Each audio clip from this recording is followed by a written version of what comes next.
Go. Hi guys, and welcome to another video, the last in our, well maybe the last in our series of jumping puzzles. I'm with Magical Mike. And he has his magical mic. Hello. Yeah, so for the last time, Mike will never appear on the channel again after this, because you all hated him. How does that make you feel? Wow. Okay, no, well, we are here in World vs. World. We're recording this, how long ago was beta? Was it last weekend or the weekend before it? Jeez, was it last weekend? No, it wasn't, because it's like Tuesday. Like maybe a week and a half, or something. Maybe, perhaps. Yeah. I don't know. Yeah. So basically, we went through on the weekend. I've had so many people, Mike, like saying, "How comes you still got access to the game? What's going on?" It's like, no, we're just like it's delayed upload, and we've just been like, So yeah, come on, guys. We can't upload everything at once. I've still got stuff on my desktop waiting to be uploaded too. yeah. So in any case, we had that night. We played for like 6 hours or so. We had a 6-hour long Skype call, and that was all done in that one thing. And after that day, Mike went to sleep, and it was after, well, we both went to sleep, but I woke up pretty early the next day. That's when I filmed the Thormanova reactor thing, Mike. Like, Yeah, you went off to film. You didn't even cook me any eggs. What are you thinking? Yeah, well, you know, I didn't quite think you deserved any eggs after being Wow. in bed. Yeah, well, I've got words with you about that later. Don't worry about that. But yeah, so I filmed the Thormanova thing, and then I thought to myself, right, well, there's not an achievement here. What else can I do for one? And I realised we hadn't seen the other two sanctums. So we saw the first sanctum. What was the first one? We did the Garnet, didn't we? I believe. Wow. Somebody's going to correct us. I think it was the Garnet one. Okay, well, in any case, we did run the sanctum, so in World vs. World, we weren't very clear about it either, because that was one of the first things we did. There are 3 achievements you can get. Each home world, Borderland world, has got, like map, has got its own jumping puzzle with an associated achievement on it, and they're called the 3 sanctums. You actually figured out that it was in World vs. World, didn't you really, Mike? Which I thought was Well, the only reason I figured it out was because it was one that we had, and we'd already done it. He's got the Yak Slapper achievement. Yeah. Awesome. Yeah. It was one that we'd already done, and we hadn't done many at that point, so we just sort of, well, what have we done? We've done this and this. Oh, well, it must be that then. Yeah. Oh, well, look, there's 2 corresponding ones. Well, there we go. Yeah, well, you said the colours as well, didn't you? You like saw one was the Sapphire, one was the Garnet, one was, what was the other one? Emerald? Emerald, yeah. Yeah, so it was red, blue, and green. And in any case, we kind of figured that out, and that ends up to be the case. You've got 3 different achievements for doing the same puzzle. Now, the only thing that really makes them quite different is the fact that if you're trying to do it all in one instance of World vs. World, I'll get back to that later, you have to obviously invade someone else's Borderlands to get to the puzzle and hope you can complete it with the risk of other people around there. And you'll see what happens. Basically, this video is about half an hour long. We don't know, we're going to split it at the moment, but this is basically me just showing off. The only actual useful thing here is going to be how to get to the places, and I've been majorly distracted here doing some, like, trying to capture this supply camp, which is... Well, that's good, right? World versus world. This is what you should be doing. Yeah, I was playing with cutting this out, because I was like, do people want to see me randomly go for this supply camp? But it was a lot of fun. Actually, I think I do cut something out. I think we actually managed to take this in the end. And then, oh, people are still messaging me on Skype. I think we managed to take it in the end, and then like they try and like take it back, and I just run off essentially on my own. So That's the best shot, really, isn't it? As soon as they get anywhere near you, it's brave Sir Robin, run away. yeah, well, if you say you've got to stop with the references because I never get any of them. Is that How do you? Monty Python? No. Oh, well, you save face There there, we just go. barely. Yes, yes. I've never actually seen Monty Python, so. There you go. There's a task for you. I feel like such an uncultured swine around you lot sometimes because you just know stuff. Like I missed like a My Little Pony reference in one of the ArenaNet vlogs the other day, and everyone was like, "Oh, Winnie Potatoes isn't a brony," and I was like, "Must look up what brony means," and I was so tempted. What? Well, Oh, brain fart there. yeah. So I think it was like John Stubby said that weapons would be like 20% more awesome if from Guild Wars 1, which is kind of what the reference was somehow. I don't even understand. Anyway, I get distracted in this World vs. World fight. I think it goes on for a fair while. But essentially what you want to do for this one is, I believe I'm in the bottom left-hand corner of the map. And I think so, yeah. yeah, and obviously the puzzle is always in the same location. It's in the top left, but the difference is where your surrogate is when you're coming into the place. Obviously, if it's your home borderland, you have access to that massive like city up at the top. What's that city called? Do you remember? The Orb Village place. No. There's like the altar of power, like up at the back, or the. I remember it because last Bay weekend I actually got murdered horribly there several times. And Oh yeah, we were trying to defend ours, and we still got murdered horribly several times.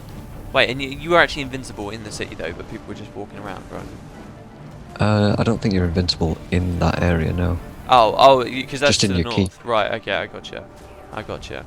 Yeah, so I haven't really spent too much time there. We actually mentioned, I think, on the last video, when we were in World vs. World, how it seems a bit of a shame that it is such a cool area, but there's not really much fighting that seems to go on there, because there's nothing to fight over there. There's all the villages, like the houses and stuff in that little town, but it's not like you can capture the houses, is it? That'd be cool. Well, you could go for the Altar of Power if you're feeling really baller, but Yeah, but even I've never seen it done. yeah, and even that, it's like right up at the top though, isn't it? So I mean, people just again avoid the area where their enemies are invincible as best they can. They'll just like Yeah, follow obviously. those roads. So no, but further south you are, aren't you? And there's like a keep there where all the Yeah, but surrogates are. the aesthetic's the same. It all looks the same as the keep stuff. I suppose you're probably right. Yeah. Well, in any case, I think finally I've captured it, and I decide that I'm going to run off now. I think I'm going to try and kill this guy. Eventually, maybe. Maybe not. Oh, quick, send him a whisper. Distract him with whispers and mail. Yeah. Just keep throwing stuff at him. This was a lot of fun though. Thing is, I can't really remember that. I remember as I was playing this and I was filming it, I was like, oh, I'm being so pro. I'm doing all this really cool stuff. Look at all these amazing things that I'm doing. But now that I'm watching it back, I'm just like, this is just, playing the game. It's better when I always feel like I'm having more fun here when it's just like you and one other guy, like, and maybe someone's chasing you or you're chasing someone else, and you're just kind of out there doing something instead of like these massive groups where there's less focus on you. Do you know what I mean? Or like you'll suddenly just be targeted. Well, I ran around on my own in Beta Weekend Event 2 when there was no single player objectives to do and couldn't do anything. I ran around with a Zerg and I felt like it was a bit boring. And I ran around with a few guildies. I was with Lil, I was with Robbie, I was with Wolf. And as a foursome I think we went into a centaur camp and there was a skill point there and there was a meta event to kill a bunch of centaurs and sort of thin them out a bit. Wait, a meta event? In Yeah, World vs. World? Well, was it meta event? It had one of those rings around it on the map and it was kill X amount of centaurs. Right, okay. So we did that as a foursome. We got the skill point. That was pretty fun. And then we got ganked, but they didn't really see us at first, and we hid. We waited until they started attacking this big centaur chieftain for the skill point, and then we decided to jump in on them. And we got the kill. It was really good. We outnumbered them as well. And, they outnumbered us by 1. So it was a 4v5 and we still got them because they had the centaur on them. Oh, that's not too bad actually. I love how, have you really experienced much with getting, the allegiances of other races and stuff? Because I haven't played with that at all in World vs. World. I was on a team where we had the ogre camp at one point, but they didn't help us much because the Team Legacy decided that they were going to send literally everybody they had at that ogre camp because that was all we had left. Oh right, okay. So they were no help at all. Oh. And then they captured them, and then the ogres are really hard to kill, by the way. Are they? You need an organised group of people to try and get through them. Well, I've seen a couple of times in World vs. World where we might own a keep or something, and you walk past and the keep's actually under attack. It's just that there's a group of NPCs that have been sent there, like Hylek, just kind of hitting on one of the gates or something and just fighting away. So it seems to me, and they were doing so little damage to the gate, it took me ages and ages to kill them. But I think the idea is that you can kind of send them off a little bit of added pressure from one of the, how all the keeps and stuff have multiple gates. You can do that as a bit of added pressure on one location, and then there you go. See, is that an enemy attacking you, by the way? Yeah. No, it's not an invader. It's just. Or is it just an NPC? Yeah, they've got massive aggro ranges around their keeps and supply camps and stuff. So if you are doing this, what we're showing here, you have to be very careful. Are you? Oh no, this is the cave with the centaurs near it, isn't it? Yeah, yeah, yeah. I thought you were nearing the Skrit cave again, and I was like, oh, we made this mistake the first time. No, no, no, no. This is the only thing I nearly made a mistake on here was you saw earlier I was swimming around and I thought, can I cut through? But there was actually a keep that was captured by the enemy and there was no way through it. I like wanted to see if I could Yeah. get through on the underneath. So I imagine a keep is kind of a bit of a problem when you're trying to get yeah, around. there is literally no way through. I thought it was really fun coming to these locations when you're in someone else's world, and particularly when they own everything. Obviously, because it's world versus world, your team could own some stuff nearby, and you might be alright and safer to get to the puzzle. But for this one in particular, pretty much everything was taken by the enemies as I went past it, and I even drew some unwanted attention at certain times, and it was just like a matter of trying to get away and use my skills as best I could. Anyway, I actually cut the puzzle out here. Yeah, I assume it was the same. Yeah, everything was exactly the same. There were no enemies or anything like that, and there you go. That's the Emerald Sanctum. Look at that! Look at that! We got 2 greens. Ah! Yeah, I'll tell you the truth, Mike. I didn't look at any of the loot. I think I've been conditioned now by all of the bad chests. Except there you go. We've got so many bad chests through this series now. It's just like, oh yeah, I got some loot. Plus, it was coming up to the end of the beta weekend event, so I was like, do you know what? It doesn't matter because I'm not going to be able to keep this stuff anyway. So What? We won't be able to keep our stuff? yeah, What? I know. Can you believe What it? is this They're nonsense? resetting it, even though it's I- beta, and there's I genuinely thought that we'd get to keep all of our characters and cheat. yeah, yeah. I mean, I found so many exploits where I just, you know, I duped all of my gold, and I played the auction house, and now I want to be able to keep it. Just a bit of a disclaimer there, we are being incredibly sarcastic. So, Yeah, yeah. uh, So anyway, I got that one, and that was the Emerald Sanctum. So now I had the last one to do. I can't remember what exactly. See, basically I had 3 attempts here in World vs. World. You might remember, anyone that played Beta Weekend Event 3 might remember this. Oh, by the way, also something else someone told me. My skill 5 on the staff, if you run through that and then use Arcane Blast on the Elementalist, which is one of your utility skills you can unlock. I don't have it equipped right now. If you use that in the middle of your static field, AoE swiftness? yeah, it will give you more swiftness. So what you can do here with a staff and that utility skill is you can use skill 6, your heal, right, which has got the shortest cooldown, to speed you up. And then just as that's running out, you can use skill 4. And then just as skill 4 swiftness running out, your skill 6 will be recharged again. So you can use that again. So you've just changed swiftness for ages. Oh, and if you open it up, then with the static field, with the blast, you can just continuously have permanent swiftness on you as an elementalist by using all those skills. It's actually really kind of slick. It's really cool. It's like the old escape Zojin's haste and dodge combo with the ranger in Guild Wars 1. Oh yeah, except with a little bit less block, I suppose. But A little bit less block. yeah, but then even then with this, I think I might have cut it out. There was a couple of times I was doing this puzzle where there's some ooze around, and I managed to switch into Earth Achievement and reflect all of their projectiles. And the really nice thing is that in Guild Wars 1, if something attacked you and you blocked it, you would become considered in combat, like that would then aggro everything or whatever. But in Guild Wars 2, if you reflect that hit, it doesn't actually put you in combat, and that's really nice for the jumping puzzle because then that means you don't get slowed down. So even though I was being attacked out the wazoo, I wasn't, you know, slowed down or anything. It was really, really nice, and I think I cut it out actually in the end. Oh man, cutting out your skill. And that's a place you definitely don't want to be attacked in as well. Yeah, because there's I like mean, up the wazoo. there's a horrible jump coming up just after it where like I fell down a few times when we were first playing, but afterwards it was fine. Yeah, as I was saying, sorry. Anyway, See, that's one of the meta event kind of things there, kind of, maybe-ish. oh yeah, I know. Yeah, well, it's not really a meta event, is it? It's just one event, but Well, it's the world equivalent. yeah, I love that they've got the events in the water. Actually, that was cool. That was one of the most times, the longest periods of time I spent in the water. I've never fought anyone in that lake in World vs. World. Have you? No, I don't think I actually went swimming at all in World vs. World. Well, if you want to do this achievement, you're going to have to go diagonally across the entire map. This is arguably the hardest one to do, because you've just got such a long distance to go through. And swimming through that lake, Oh, I you think could follow the roads you could, but if you were ballsy. yeah, but then you've got the supply caravans here. Don't forget they've got a massive aggro range on you, and they do a lot of damage. Like there'll be 2 veterans following a yak along, if so. Just don't go anywhere near them. I actually think I come up to one of the capture points in a moment, but there's like an enemy, and I don't think I end up getting it. in the end, maybe. Yeah, it's probably best off avoiding them on your own. Yeah, I don't actually get distracted this time. I just go for it. Is that a second dolly art caravan right behind the Yeah, first? Wow. I was quite impressed with that. I quite liked it because I think that the caravan should have less health, it'd be easier to kill, but there should be more of them. So it's like there's always more objectives to go to and more things to do.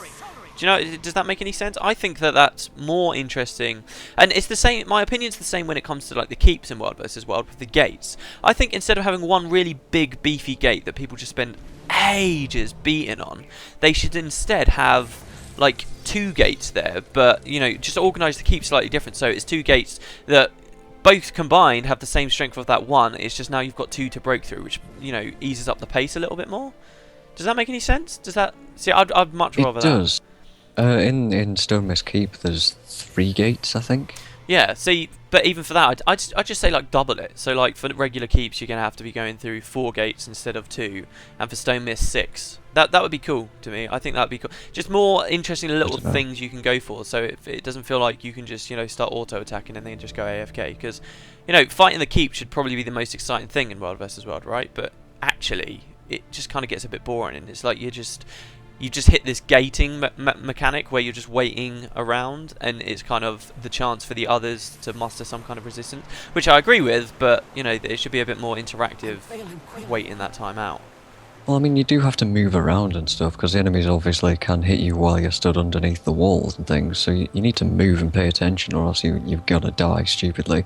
Yeah, but even then, it doesn't feel like you're really doing a whole lot. You're just moving side to side, avoiding necro marks or whatever. Yeah, and it depends how big your Zerg is as well, because, I mean, if there's enough people there, then I have had the experience where I can just kind of stand there and just be like, alright, I'm hitting a gate, that's fine. Oh, did I leave it in? Oh, is it in? Did I leave it in? Oh, they missed. Well, no, I think that last one was reflected. I don't think that's the one I was thinking of, actually. I think that was in the other puzzle. So, as I was... Actually... Yeah, go on. Sorry, I experienced the whole blocking thing with the Guardian. I'm pretty sure it's in the Metrica Province jumping puzzle. I jumped across the lightning parts. I get hit on the last section, but because I've got my Aegis up, I can block that and I don't get penalised for it. Oh, really? You didn't mention that before, did you? I didn't notice it. Oh, right, okay. What, did you notice it watching the video? I've done it before. I did, yeah. I see. That's so helpful as a Guardian, actually. Just being able to block the lightning. Look at me going through this. I'm pro now. It's awesome. I think... Keep falling off. Yeah. I think this is my 3rd time actually doing the puzzle. After... Well, 4th if you include... Oh, there's the waterfall merging into existence. Yeah. Do you reckon that will be fixed by the time the game comes out? With them fixing all the I don't issues? know if it needs fixing necessarily. A lot of people do complain about it. I think that it's not too big of a problem. That was a risky jump, wasn't it? I've done that 3 times now. It's actually pretty good. Jeez. I've made it. I don't know if the whole... Yeah, because it's the system they're using to optimise it, and I don't have a problem with it personally. It's okay. It doesn't really detract from the experience for me. Maybe it does for other people. I can't see them changing it, to be honest. It's a weird thing for me because I notice it, but it doesn't necessarily annoy me. By the way, yeah, you could skip those ooze up on that hill that we fought before on the left if you just come straight onto these, which is quite cool. Ah, yes. But yeah, I notice it, but it doesn't annoy me. I only notice it because I know it annoys other people, if that makes any sense. Makes total sense, yeah. The only reason I noticed it was because people in Vent were saying, "Oh, this, I hope this gets fixed." Yeah. And I'd noticed it, but it just didn't bother me at all. Well, texture popping, because that's basically what it is, right? It's just got this really weird kind of transition effect kind of thing on it, where it like blurs together in a weird way. It bothers me in single-player games, I'll admit that, and in any console games and things like that. But here, I can forgive it just because it's an MMO. Maybe that's wrong.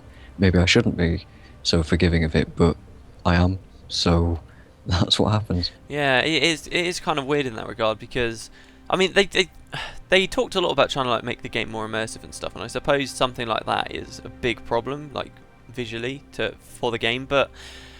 I don't know, even though there's a lot more focus on the environment now, and I still feel like I'm playing an MMO, do you know what I mean? I don't like kind of sit back and like just suddenly feel like I am this Asura. I still feel like I'm playing Guild Wars. I'm a guy playing an MMO in Guild Wars 2. I think it's just too hard with an MMO where you can... It's partly the third-person perspective. Yeah, it could be that, but also, you know, people just... real people are going to be coming along and talking to you and saying stuff, and you're always aware they're real people, and you want to be aware that they're real people because that's why you're playing an MMO. And as soon as you add that in, I feel like that just will break immersion straight away, kind of thing, because I guess if they give you the ability to turn the chat box off, that might help. Because apparently there was a whole bunch of weird chat going on in the Demon Grub Pits video. But I didn't notice any of that. Yeah, I was talking Oh about... look, more white loot. Hurrah! Did you notice anything there? I didn't know. Well, maybe that's the What was a no? maybe that's the whole point. I didn't get an achievement for that. Even though even though that was the right thing. What? I didn't get an achievement. So, if some of you might remember, anyone that played Beta Weekend Event 3 might remember this. There was actually a point where World vs. World had serious maintenance and went down. Now, what happened after that was all of the World vs. World stuff got reset on like the Saturday night or the Sunday or something like that. Well, it turns out when it all got reset, all the people on their servers actually got put on a different colour. We got put on a different team. So, we did our home world before, Mike, and we were like red or whatever, and now World vs. World had been reset, but when it had been reset...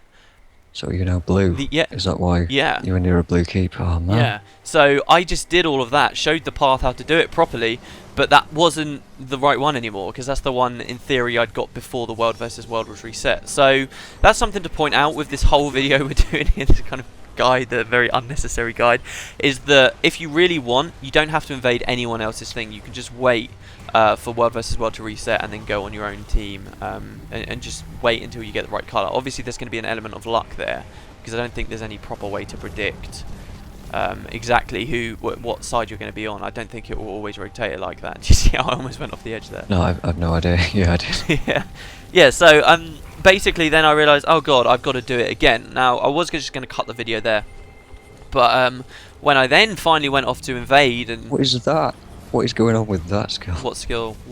It's just flying up in the air at the moment. What, the Necro or my skills? I didn't see for a second. No, I don't know what the name of the skill is. It's an earth skill. It lays a line of like slowing rock stuff. Oh right, yeah, churning earth, I believe it is. Yeah, that just cripples people. It's okay in PvE. It's kind of naff. I rarely found that I needed to use it, but for PvP, No, I mean you laid it on a bit of slanted ground, and it was just floating up in the air. Oh really? Did it bug out then? Yeah, so I found this Necro when I'm invading now. I actually found a few people. I didn't record. Originally I wasn't going to record. I was just going to do the actual achievement dinging. But I found this guy here, and he starts snooping around for ages. I'm not actually trying to attack him there. I'm just in combat with him, and he's snooping around for ages. You need to double click, and it'll turn your combat off. Oh, what, by double clicking, really? Apparently, people are saying that you can sheath your weapons as well to turn combat off, but I don't know if that works. I've tried it and I haven't noticed it. Someone's... that was the... there you go. Now you can feel my pain of how many times I had to do that jump. Yeah, I did kindly cut it there. Yeah, no, there was something else people were saying as well that they were doing to break combat. I think it was like... I think someone said that they did like /sit and it was breaking them out of combat. I don't know whether I totally buy that or not, though. I'll have to try it when I actually get in game. But, yeah, this guy's snooping... Interesting. This guy's snooping around here. He at first, I did fight him at first. We were fighting for ages the first time and I didn't record it. And I realised because he's a Necro, his stupid Death Shroud, it was very, very, very difficult to kill, so I was like, oh, screw it. And then I just like start trying to slip past him, which I do effectively do. So now I'm basically doing the puzzle with this guy, staying in that same location. In fact, I think you'll see him in a second. Oh no, you might when I finish jumping off this thing. Same jump again.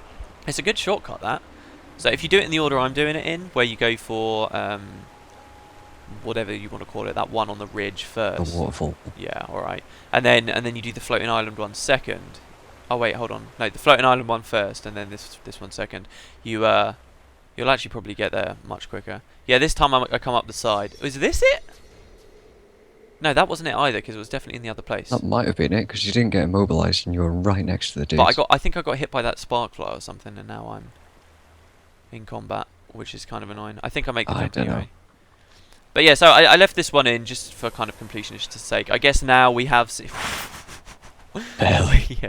Yeah. So I guess now we do get to see all three of the puzzles as they go through. And I'll be fighting that guy again soon enough. Don't you worry about that, Mike. I know you're just Oh, dying I to need see. some PvP, dude. You haven't done any PvP. I want to see you do some PvP at some I know. point. Pretty much every beta. Well, this beta I didn't go into planning to do PvP. But most betas I've gone into them planning to do some PvP stuff. But I feel like I just don't know enough about the game. You can see some guys have got some incredible PvP. I mean, we were talking about it before filming this, weren't we? You'd seen. Oh god, yeah. I've no problem just talking about Team Paradigm. They're ridiculously good. Yeah. So I mean, there's so many people out there that just I don't even know how they do it. They must have just spent so much time on the wiki and the various resources that are out there just build crafting, and it kind of annoys me that that worked too, because I always kind of had the opinion that there was no point trying to min-max and build craft that much. People that got really anal about it and just did so much, like trying to figure out every little aspect of their character for PvP and stuff, and doing all the stat crunching before like even the first beta weekend event came out. But maybe it paid off, because there are some people that are just like ridiculously pro at PvP already. It definitely does. There's a similar analogy. The guy who got A the similar world's analogy? first.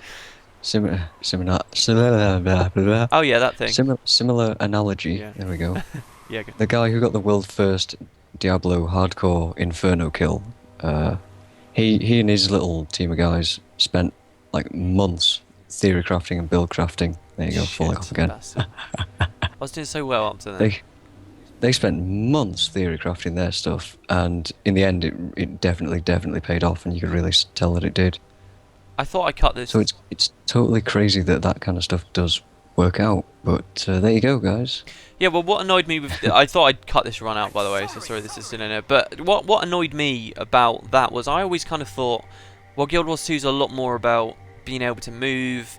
You can build craft and be like, right, I'm going to make this Elementalist that does XX damage per second while someone stood in their lava font and under a meteor shower or something. But and this is the most basic example, but you can never account for how someone's going to move out of these things, or what specific skill they're going to dodge, or how they're going to interrupt you and stuff. I just got the feeling, and again, I hate the buzzword, but I got the feeling that the game was going to be too dynamic for, the combat was going to be too hard to predict, because it's so much. Oh, you bastard.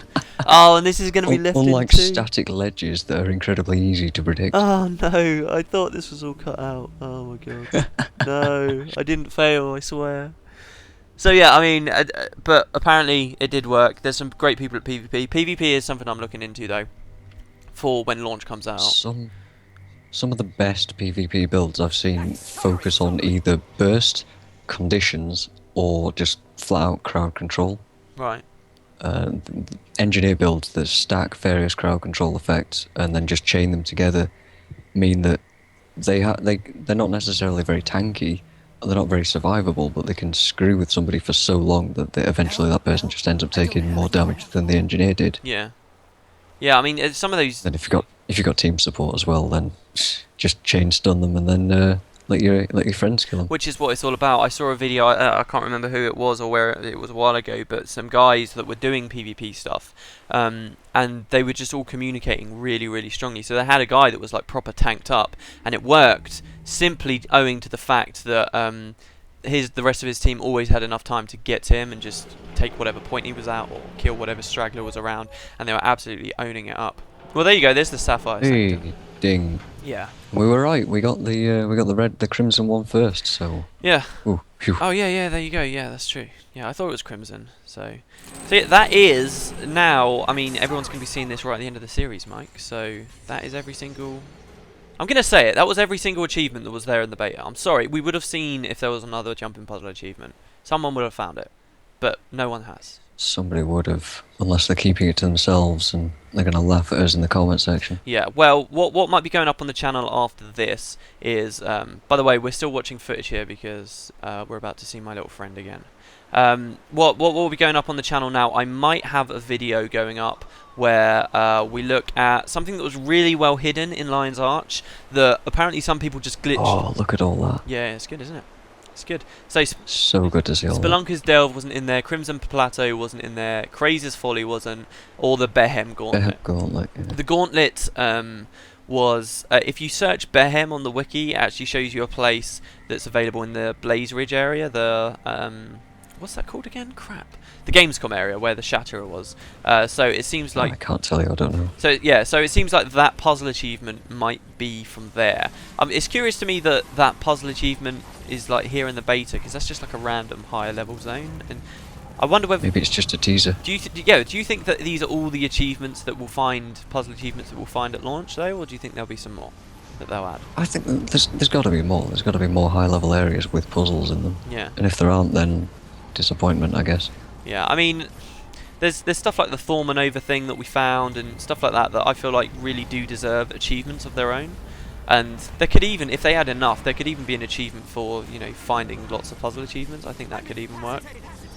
Like an overall, kind of like God's Walking Amongst Mere Yeah, Mortals. which is also there in Guild Wars 2. There's like a most completed character title in Guild Wars 2, which should be quite cool.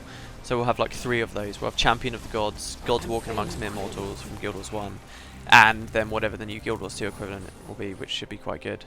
But yeah, anyway, this is pretty much the end of our jumping puzzle series. I do have a little bit of footage of 2 places in Lion's Arch that I found. One's in a cave that's just kind of weird, and the other and the other is to this like giant massive jumping puzzle that was clearly blocked off by ArenaNet for the beta because it's unfinished, that me and Mike found a really cool way of getting into that was really interesting. But then after You can't give me any credit for that one, man. That was all you. Alright, well, I found a really interesting way to get in it, and then we found another guy that got in there as well, so it should be kind of interesting, but we didn't go into the whole puzzle, so that's not actually very spoilery. I wouldn't want to show off the whole puzzle, really, I don't think, anyway, to an extent, because it's just, like, unfinished. Maybe after release, anyway. Yeah, we'll definitely be going there after release to check it out. There was no achievements there or anything like that, though, so this is just to wrap it up. There wasn't really much on this, let's be honest, but you know, that's all of the achievements. So the Dark Room didn't have one either, by the way, so it's a bit of a shame. Bit of a shame, but instead you get tons of loot and a giant chest, so I'm not complaining. Yeah. So I finally killed him. Yes. He Is that the same guy you were fighting before? Yeah, it's the same guy. I was fighting him near the God, chest. he ran so far away. Yeah, I was fighting him near the chest, almost killed him. He ran into the water, swam off. I followed him up here, and then managed to knock him off the edge, and he died. Any last thoughts, Mike? Any last thoughts? Well, to be honest, now I'm thinking of that Seagull song, I Ran So Far Away, so there's that. Well, there we go. Those are the last thoughts, and I'm sure we'll be doing more stuff in the future. Thanks very much for watching, everyone. Have you got any last thoughts? Kitchen